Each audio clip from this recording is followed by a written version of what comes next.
What's up, y'all? Long hair don't cur, aka Drop It on a Scale, aka Young Trail, aka Lil Billy the First, aka Young Trillionaire, aka Man in the City, I'm the mayor. I put the Mac down, they need to make a gun called Player. Welcome back to Kush Funds, and today we are reacting to the Ed Gein case, but more specifically, the facts that the Netflix documentary Monster got wrong versus the actual facts in the actual case. And that should explain it all right there. And we're just going to get into it. For people who don't know, Ed Gein was the person who made serial killing famous, which most serial killers modeled themselves from Ed Gein, a la the Ted Bundys and all of that, the Jeffrey Dahmers. The character Norman Bates was based off the character Ed Gein. When they're kind of really different, but it was actually based off the character. Alfred Hitchcock drew inspiration from the serial killer Ed Gein. Okay, let's get into it. Don't break my heart, Eddie. I won't, Mother. Welcome to Watch Mojo. And today, we're counting down our picks for the moments that the third season of Netflix's true crime anthology series nailed, and the ones that totally missed the historical mark. Make sure you've seen Monster before you watch this video, because a major spoiler warning is now in effect. Toby, where are we gonna get the money? Who's gonna let us make this? Nobody's gonna let us. Number 5. Ed Gein helped to apprehend Ted Bundy. Wrong. Could I see the photos of the man you're hunting? I knew this was a lie. In the previous season of Monster, viewers were shocked to learn that Eric Menendez and O.J. Simpson were actual prison buddies. A similar moment in Ed Gein also features a disturbing pop culture crossover. The Netflix series frames one climactic moment as Ed Gein secretly advising law enforcement on the Ted Bundy investigation. Are they arousing to you, Ed?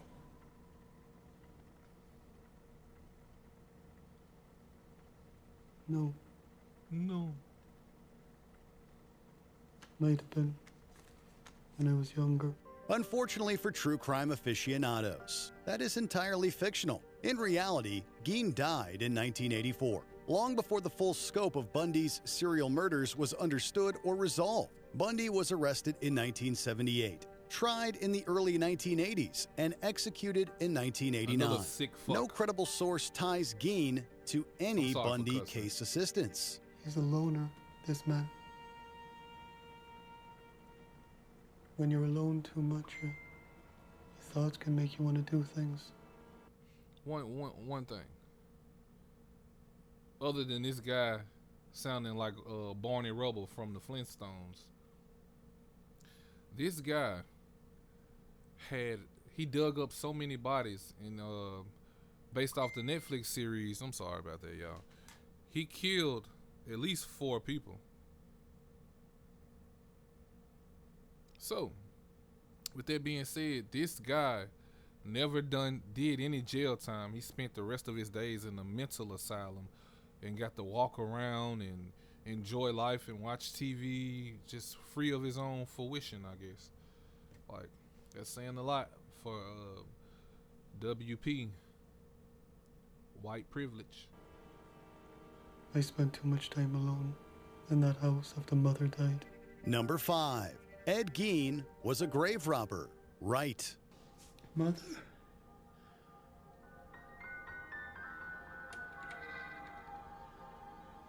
Are you there? God damn, I apologize. You can bring me back, you know.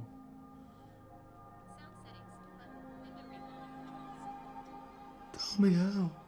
This is the backbone of Gein's criminal record, and Netflix's portrayal largely respects the historical record. After his 1957 arrest, Gein confessed to exhuming the corpses of women who had resembled his deceased mother, then using skeletal parts, skulls, skin, and organs to fashion household objects and garments. Your dead shall live, their bodies shall arise. You who dwell in the dust awake and sing for joy. Investigators corroborated parts of this confession by opening graves and discovering exhumed bodies matching his descriptions. Many of the items, a chillingly banal mix of lampshades, bowls, masks, furniture, were recovered. That core narrative is far from a TV invention of showrunner Ian Brennan's imagination. It is the bedrock of how Gein entered the public imagination. I hope the setup's still there. Eddie, is this a graveyard? Sure is. Girlfriend, you're gonna like it. Number 4. Ed Gein was in a relationship with Bernice Worden. I knew he couldn't be getting that much With pussy. such a bright light. Not born in walking Rome. here. You're the only person who's ever kind to me. That's not true. It is. It is. And true kindness always makes me cry. Gein and Bernice Worden share a tense but emotionally loaded relationship story arc. Historically, their connection was strictly transactional and criminal. Worden was the 58-year-old Plainfield hardware store owner. What's with all this Gein damn showed up as a customer, falsification? asked her for antifreeze, his last known receipt, and that interaction is central to investigators linking him to her murder. This is crazy. Don't y'all know that generations, they run with this falsification because they're misinformed. When kids, they're just like me seeing, if I seen a movie based on Ed Gein in the early 90s when I was born, when I lived, that would be very impressionable on my mind. So I would run with those facts, being a youth and not knowing how to do the research fully for myself. I would run with facts. Well, kids are very impressionable. So when they see this as a youth, they're going to run with it because they think things that they see are tangible because they can physically see it. So we got to do a better job as film producers. I know it wasn't a lot. I think it was because there wasn't a lot to go on as far as because Ed was crazy. There wasn't a lot of stuff to go on, so they had to make a lot of stuff up just to have an entertaining story, which is not always a good thing. It was very entertaining. The series was entertaining, but a lot of falsifications there. It's not good for generations because kids are impressionable, and they're and then in the next 10, 20 years, they're gonna be saying Ed Gein was fucking this lady, which clearly he wasn't. If you can catch my drift. You'd want me to move in? Of course. It's all settled. You can't stay in that Antifreeze wasn't the only thing he was buying. That's what they're gonna be saying. house of yours. We could laugh to Mackinac Island. Live forever and ever in the sun. Lavender Lake. However, there is no evidence of a deeper emotional relationship between them, even though the Netflix show depicts Gein and Worden falling into a whirlwind romance and making plans for a life together. The show's decision to dramatize a personal bond invents subtext absent in archival records, excerpts, or retrospective criminal analysis. I talked to Mother, and she told me something about your venereal disease. What on earth are you talking about? Quiet, please. This is hard enough. Number 4. Ed Gein was a babysitter, right? You're nervous to have children Really? because, like most men who don't have big families, you've never been around them. Who the fuck? Let me see who let him I do have that. an idea. Hello. Hi, Mrs. Heller. This is Eddie. Mrs. Heller. Hello. Here's one factoid that you may be shocked to learn was rooted in fact. Ed Gein, despite his later infamy, carried a reputation in Plainfield as a handyman and sometimes babysitter for neighbors. Locals saw him as odd, but non-threatening. Historical profiles underscore this to dramatize how a murderer cloaked in domestic normalcy crossed into horror. Have you babysat before? No, I wouldn't say babysat, but I do get along with kids. I think on account of sometimes I feel like I still am one.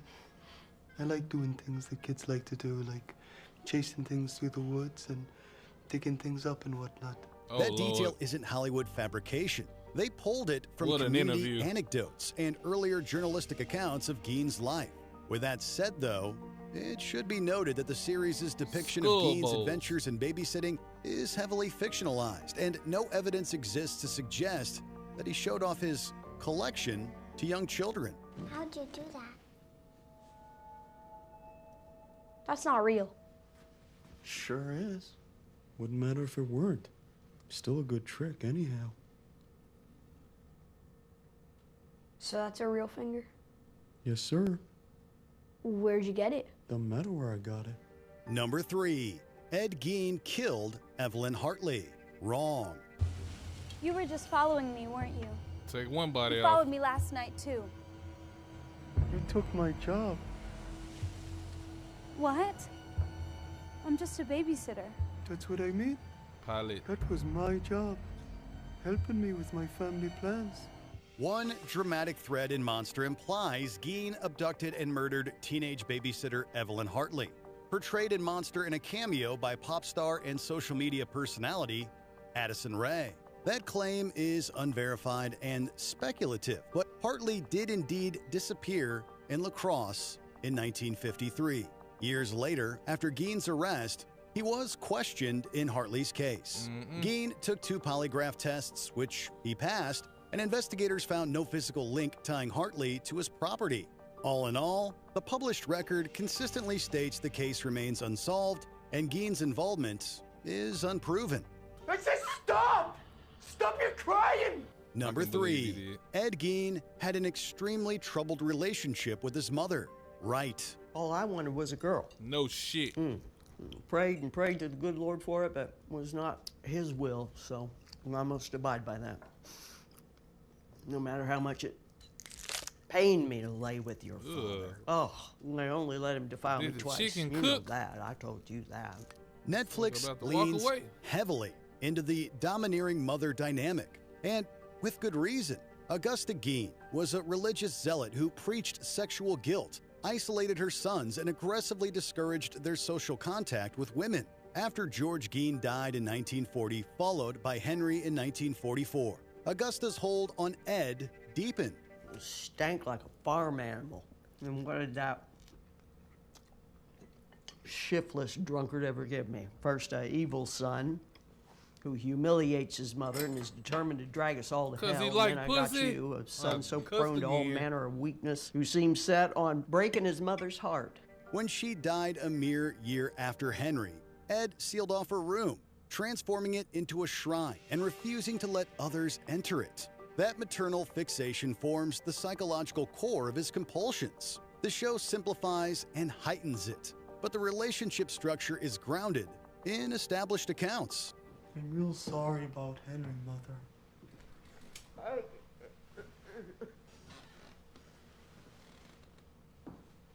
I know I ain't always impressed you.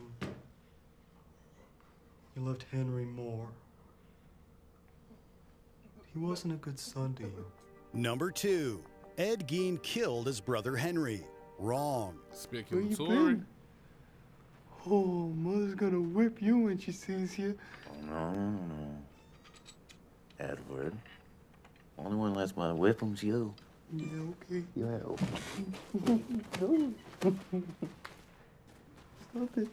The season hints at Cain and Abel-style fratricide, that Ed intentionally killed Henry Gein before starting a fire to cover up his involvement. In truth, the circumstances of Henry's 1944 death remain ambiguous, and the incident was officially ruled accidental. According to historical accounts, Ed and Henry were burning brush when a fire got out of control.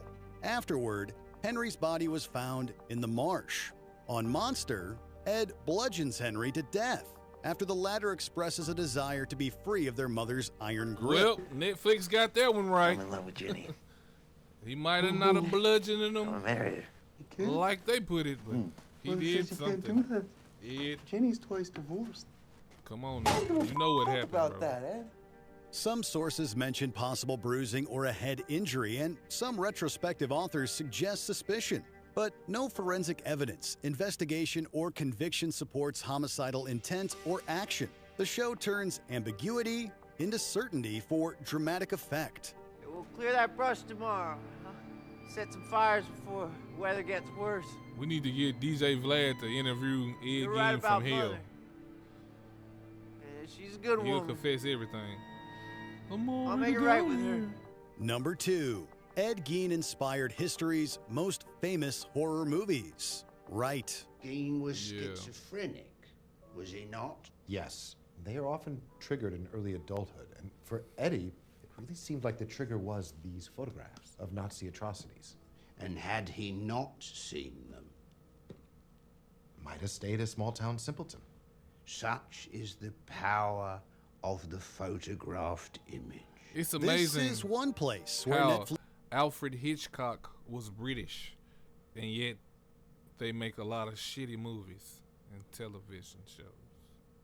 Sorry. Netflix doesn't need to stretch the truth. Multiple canonical horror properties draw from Gein's stomach-turning mythology. Robert Bloch's novel Psycho and its subsequent Alfred Hitchcock film Fucking love adaptation borrow maternal fixation. The Texas Chainsaw Massacre uses the idea of wearing human skin, and The Silence of the Lambs, a massively successful Oscar winner, nods at making a woman's suit. Historians, critics, and the show itself reference this lineage repeatedly. Ed Gein couldn't get over the pictures he saw of World War II. World War II drove him literally insane, those images. Can you imagine if he saw what we're doing in Vietnam? Hamburger Hill, My Lai. That direct cultural influence is beyond dispute and part of why Gein remains such a touchstone, particularly in influencing tales of the macabre that the movie-going public can't get enough of. Many actors wanted this role, Mr. Perkins. Montgomery Clift, Roddy McDowell, Lawrence Harvey. But I chose you. Freaky ass. Because you alone understand this sickness. I really do love British. The films. It's a handful of them I really like, and I can name them. But television, I'm a lying motherfucker if I say I don't like British television, because I watch it all the time. IT Crowd, Shameless. It can go on and on. I even like Miranda. We're Not Going Out. I could just all day. The In-Betweeners. Misfits. Just goes on and on. What's my show with the guy with the big ears? When they roommates and shit. There's too many shows I could just name all the time. I fucking love British television. So I was just funning. You have a secret, Mr. Perkins, don't you? Number 1. Ed Gein and Adeline Watkins had a long, twisted courtship. Wrong. You're never gonna believe what came. I knew she couldn't have been giving You're him the only pussy person for a I can long show time. this to. Why is that? Because you're the only one in this town who's like me. What are we like? Weird. The show gives significant screen time to Adeline Watkins, played here by Susanna Sun, as Gein's longtime girlfriend. Not quite an enthusiastic partner, but a morbidly curious voyeur. The historical anchor is much weaker. I know. It's a mess. It's more than a mess. You can't live like this, Eddie. That's what I'm saying. Ever since Mother got sick. Oh, sheesh. At least let me help you clean up a bit. In November 1957, Watkins gave a high-profile interview claiming she and Gein had a 20-year romance, including movie dates and a proposal. But within weeks, she publicly retracted or altered the claims, describing the original story as exaggerated and stating the real contact was limited to a short period after 1954. She said she never entered Gein's home and minimized the emotional depth. Whatever the case may be, the show expands a half-truth into a central emotional arc. What kind of nipple? Well, all kinds of beasts got nipples. No, but you know what I'm saying. It's from an udder, right? You could call it that. Before we continue, be sure to subscribe to our channel and ring the bell to get notified about our latest videos. You have the option to be notified for occasional videos or all of them. If you're on your phone, make sure you go into your settings and switch on notifications. Number 1. Ed Gein was diagnosed with schizophrenia. Right. There's a reason that you hear voices. There's a reason that you see things that Like aren't we there. don't know. Come on, man. You can't remember things you did, and you worry that you did things you didn't do. And the belief in an ability to resurrect your mother somehow. Why the fuck If does Monster, this say the Ed Gein 2022? story, got one major psychological detail right, it's this one. After his 1957 arrest, Ed Gein underwent extensive psychiatric evaluation. Doctors described him as having a warped but childlike psyche, showing little understanding of the horror of his crimes. He was deemed unfit to stand trial and committed to Wisconsin's Central State Hospital for the criminally insane. I can't stay here. Ed, we've talked about this many times. I know. The judge said I was crazy, so I gotta be in a hospital. But he also says I can't stand trial, which means I can't be guilty. What am I doing in a place like this?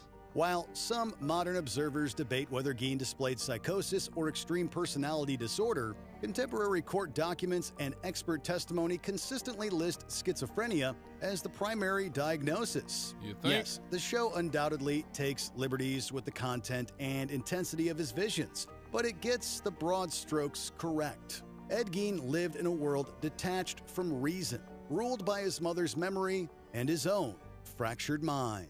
These all point to a diagnosis, Ed. What is it? You have a schizoid disorder. You're schizophrenic. You're a faggot, Ed. Oh, God. I did it again. I'm sorry, you two. All right. It's a brain illness. Which part of Monster, the Ed Gein... Check this out, y'all. This been Kush Funds, me reacting to the Ed Gein story. I love y'all. Make sure y'all like, y'all comment, y'all subscribe, y'all jump that motherfucking like button, beat his ass, because I want some of this money too, man. I want some of it.